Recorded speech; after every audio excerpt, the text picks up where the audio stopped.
마태복음 16장 13절에서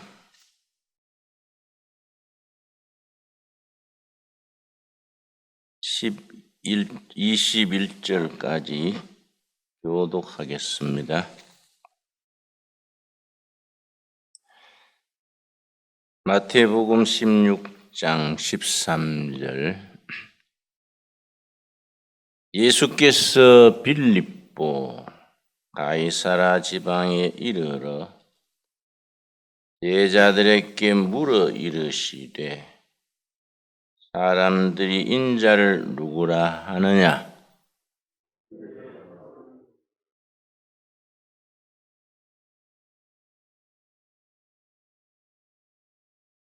이르시되 너희는 나를 누구라 하느냐?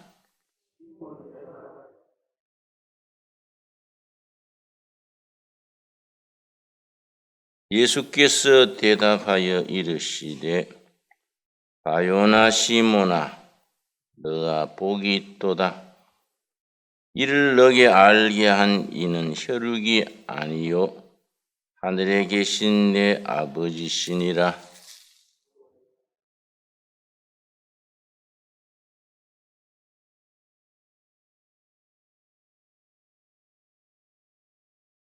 내가 천국 열쇠를 너게 주리니 너가 땅에서 무엇이든지 매면 하늘에서도 매일 것이요 너가 땅에서 무엇이든지 풀면 하늘에서도 풀리리라 하시고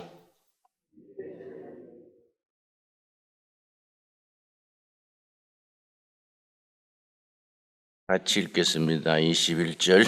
이때로부터 예수 그리스도께서 자기가 예루살렘에 올라가 장로들과 제사장들과 서기관들에게 많은 고난을 받고 죽임을 당하고 제3일에 살아야 할 것을 제자들에게 비로소 나타내시니.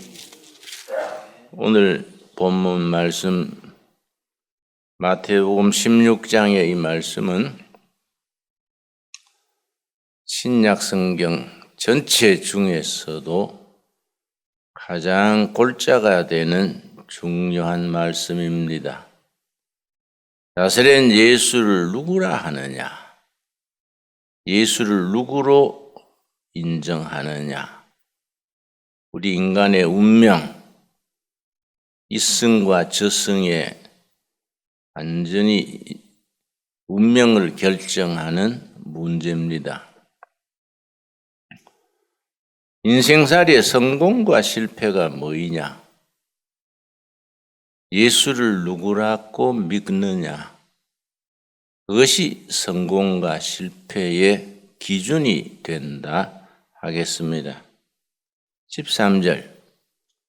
예수께서 빌립보 가이사라 지방에 이르러 제자들에게 물어 이르시되 사람들이 인자를 누구라 하느냐? 인자 대신 예수님을 누구라 하느냐? 이르되 더러는 세례 요한, 더러는 엘리야, 어떤 이는 예레미야나 선지자 중에 하나라 하나이다.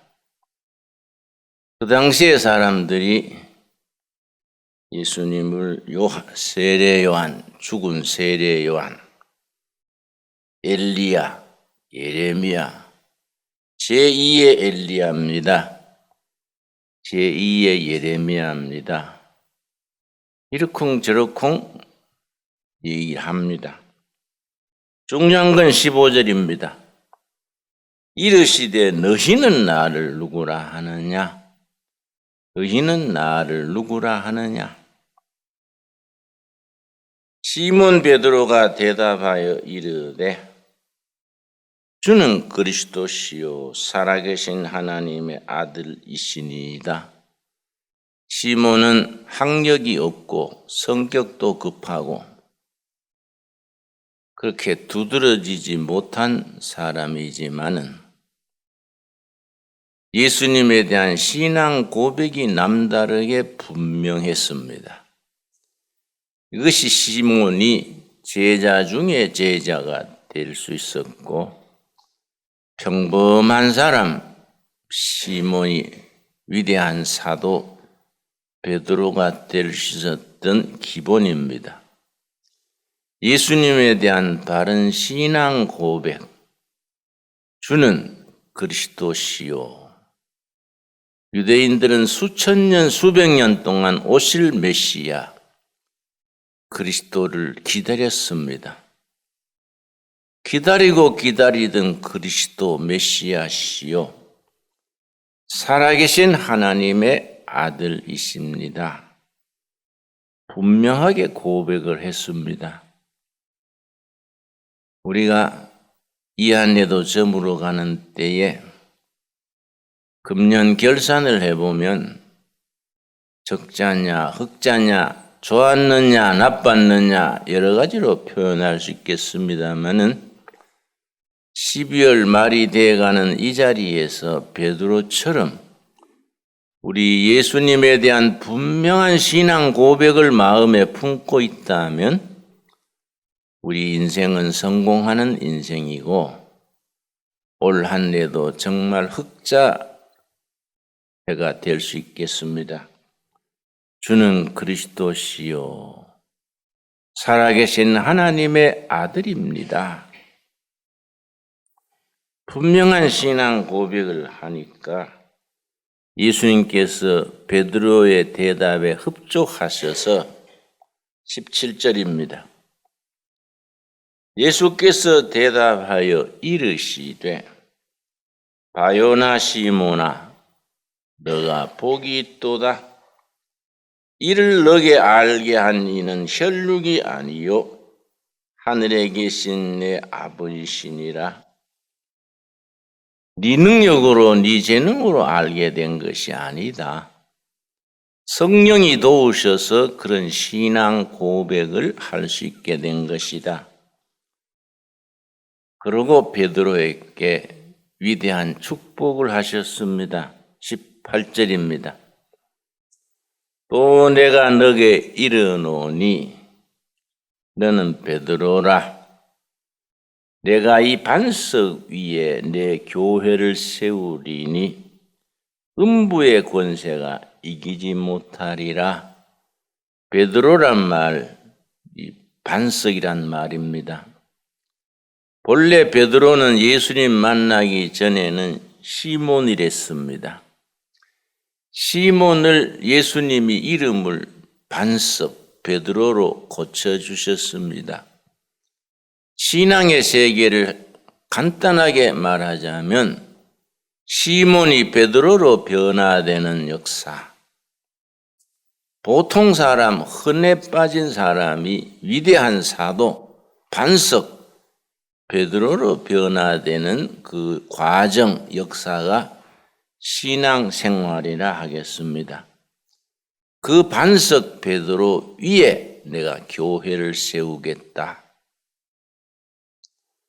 그래서 캐톨릭에서는 이 말씀을 중요시해서 교황권을 이 본문 말씀에서 세웁니다. 베드로가 제1대 교황이고 그 뒤에 2대, 3대 계속 교황이 세워져 와서 교회의 기본으로 삼습니다. 너무 강조하다 보니까 인간 베드로를 너무 강조해서 교황무오설이니 교황의 너무 신격화시키는 과오를 범합니다. 우리 개신교에서는 그건 지나치다. 인간 베드로가 아니지 않냐. 교회를 세우는 기초는 베드로가 고백했던 신앙 고백, 주는 그리스도시요 살아계신 하나님의 아들입니다. 그 신앙 고백 위에 세우시는 것이지 인간 베드로 위에 세운 건, 교회를 세운 건 아니시다. 의견의 차이가 있습니다. 그래서 반석 베드로 위에 교회를 세운 걸 강조하다 보니까 교황은 오류가 없다. 교황은 허물이 없다. 뭐 이렇게까지 빗나가게 됩니다. 근데 19절을 캐톨릭에서는 잘 활용을 해서 거기에 고해성사 제도를 세웁니다. 19절 읽겠습니다.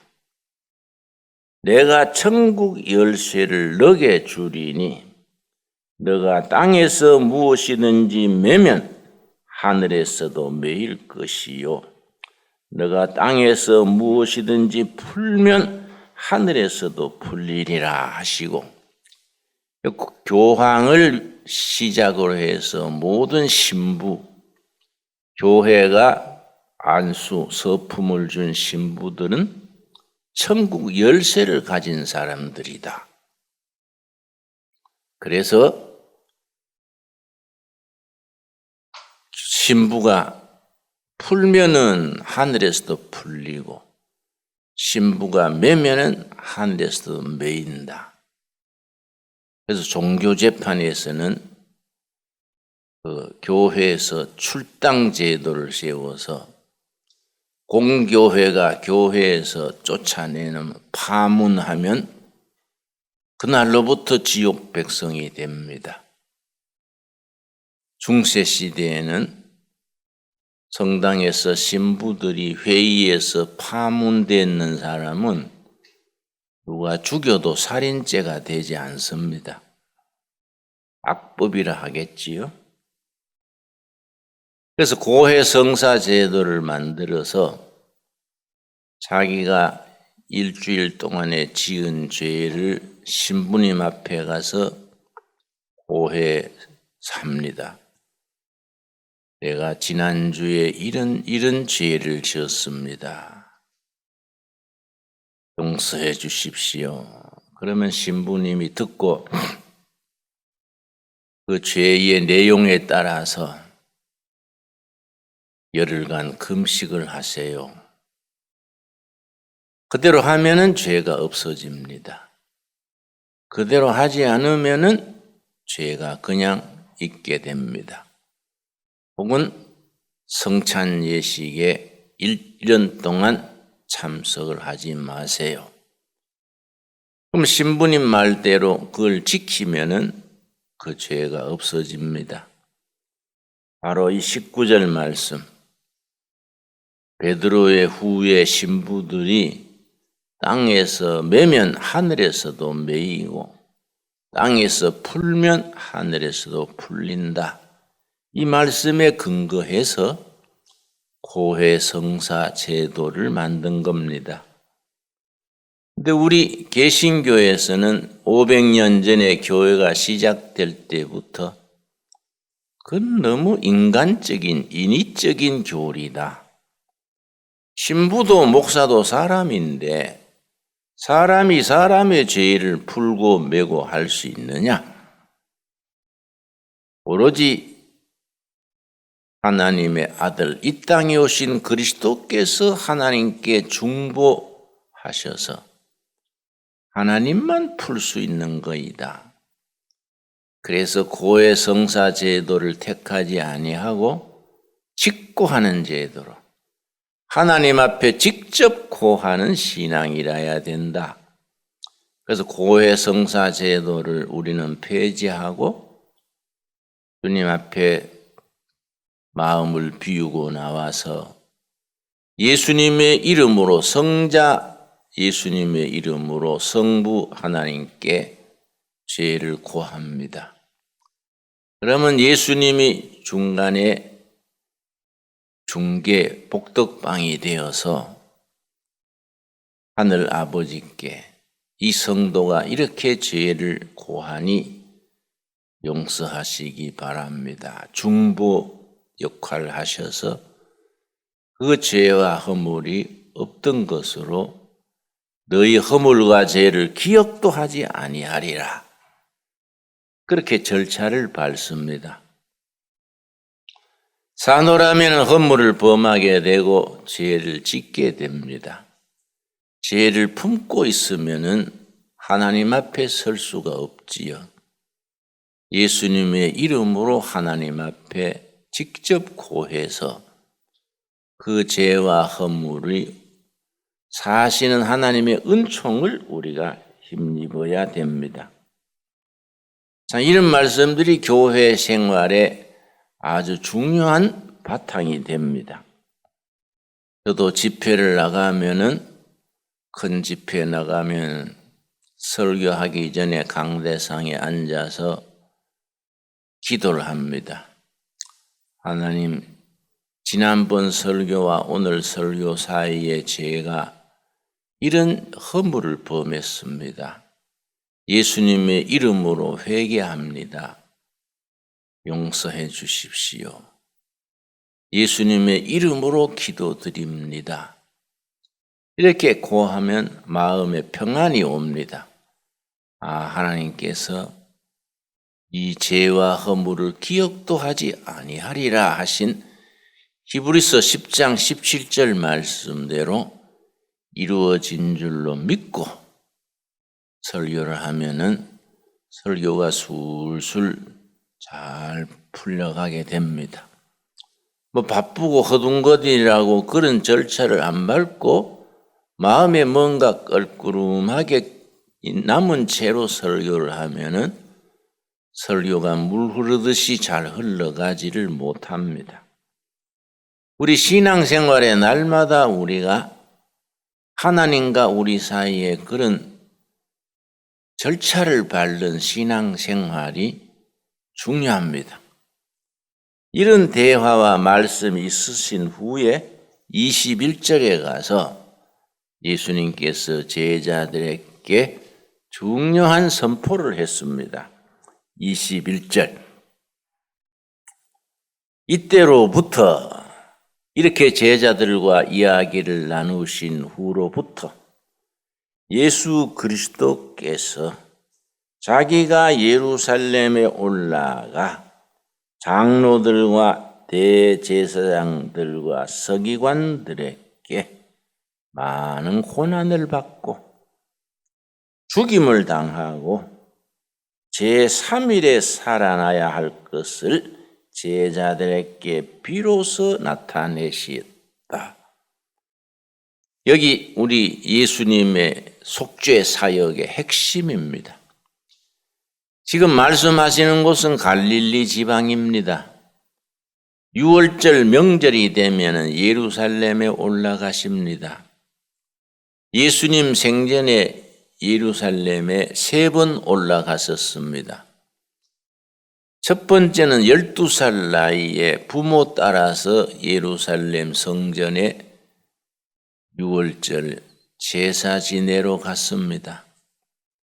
두 번째는 예수님 3년 사역 첫 부분에 예루살렘의 6월절에 가셔서 성전을 청소하셨습니다. 지금은 세 번째, 예루살렘에 죽으러 가시는 길입니다. 죽으러 가시는 길에 제자들에게 먼저 말합니다. 이번에 예루살렘에 올라가면 갈릴리 지방은 저지대 낮은 데 있고 예루살렘은 높은 곳에 있습니다. 그래서 올라간다고 표현합니다.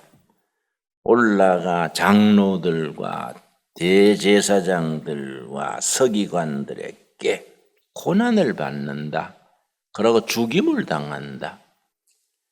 예수님이 잡혀서 첫째 날과 둘째 날은 고난당하시고 채찍 맞으시고 죽임당하시고 무덤에 묻히십니다. 중요한 것은 그 다음 말씀이지요. 제3일에 살아나야 할 것을 제자들에게 가르쳤다. 그래서 기독교 신앙을 제3일의 신앙이라 그럽니다. 첫째 날과 둘째 날은 고난당하고 채찍 맞고 죽으시고 무덤에 묻히시는 날, 첫째 날과 둘째 날입니다. 그러나 기독교 신앙의 힘은 제3일에 있습니다. 제3일에 부활하실 것을 말씀하셨습니다. 우리가 신앙생활에 바른 신앙 고백이 없으면 첫째 날, 둘째 날로 끝나버리면은 우리의 신앙생활이 헛된 노력이 됩니다.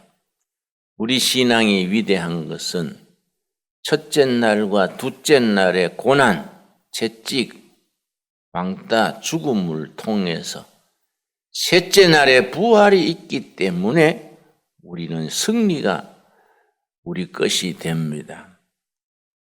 이제 성탄절을 앞두고 이제 하루하루 우리가 제3일의 신앙을 마음에 되새기면서 제3일에 승리하는 신앙의 주인 되신 예수님을 우리 마음 깊이 모실 수 있는 우리가 되기 바랍니다. 그 핵심의 베드로의 신앙 고백, 주는 그리스도시요 살아계신 하나님의 아들이로소이다. 너희는 나를 누구라 하느냐? 예수님이 제자들에게 물으실 때에 베드로처럼 우리는 확신을 가지고 바른 신앙 고백에 설 수 있어야겠습니다. 주는 그리스도시요. 주는 가는 말이 헬라어 성경에는 아도나이입니다. 아도나이. 생사 여탈권을 가진 주인입니다. 아도나이께서는 그리스도십니다. 살아계신 하나님의 아들, 이 땅에 오시는 메시아시고 하나님의 아들이십니다. 예수께서 시몬아, 네 신앙 고백이 훌륭하다. 그렇게 믿고 고백하게 한 분은 네 자신이 아니다. 성령께서 그렇게 믿게 도우셨다. 그 신앙 고백 위에 교회를 세우겠다. 어떤 악한 권세, 지옥 권세도 그걸 깨뜨리지 못한다. 참 소중한 본문이시지요. 이런 일이 있으신 후에 첫째 날, 둘째 날은 고난당하고 죽임을 당할 것이나 제3일에 부활 승리하리라. 우리가 확신을 가지고 고백하는 신앙 고백이 될 수 있기 바랍니다. 기도하겠습니다. 하나님 감사합니다. 이 새벽에도 우리 주님 전에 나와서 주는 그리스도시요 살아계신 하나님의 아들입니다. 베드로의 고백이 바로 우리들의 고백이 되게 하옵소서. 성령께서 이 아침 또 우리에게 물으십니다. 너희는 나를 누구라 하느냐? 성탄절의 주인 되신 예수님을 누구로 믿고 고백하느냐? 베드로처럼 주는 그리스도시요 살아계신 하나님의 아들입니다. 그리하여 부활절의 주인 제3일의 신앙을 우리도 참여케 하시고 이 세상에 고난과 시련과 때로는 실패와 아픔이 있을지라도 제3일의 부활의 신앙으로 승리하는 우리들로 인도하시옵소서. 이 새벽에 우리가 가지고 나온 기도 제목이 있습니다. 부활의 주인 되신 예수님, 우리의 주인 되신 예수님, 우리 기도를 들어 응답하시옵소서. 예수님 이름 받들어 기도드렸사옵나이다. 아멘. 하늘에 계신 우리 아버지여, 이름이 거룩히 여김을 받으시오며 나라 임하옵시며 뜻이 하늘에서 이룬 것 같이 땅에서도 이루어지이다. 오늘날 우리에게 일용할 양식을 주옵시고 우리가 우리에게 죄 지은 자를 사하여 준 것 같이 우리 죄를 사하여 주옵시고 우리를 시험에 들지 말게 하옵시며 다만 악에서 구하옵소서. 나라와 권세와 영광이 아버지께 영원히 싸움나이다. 아멘.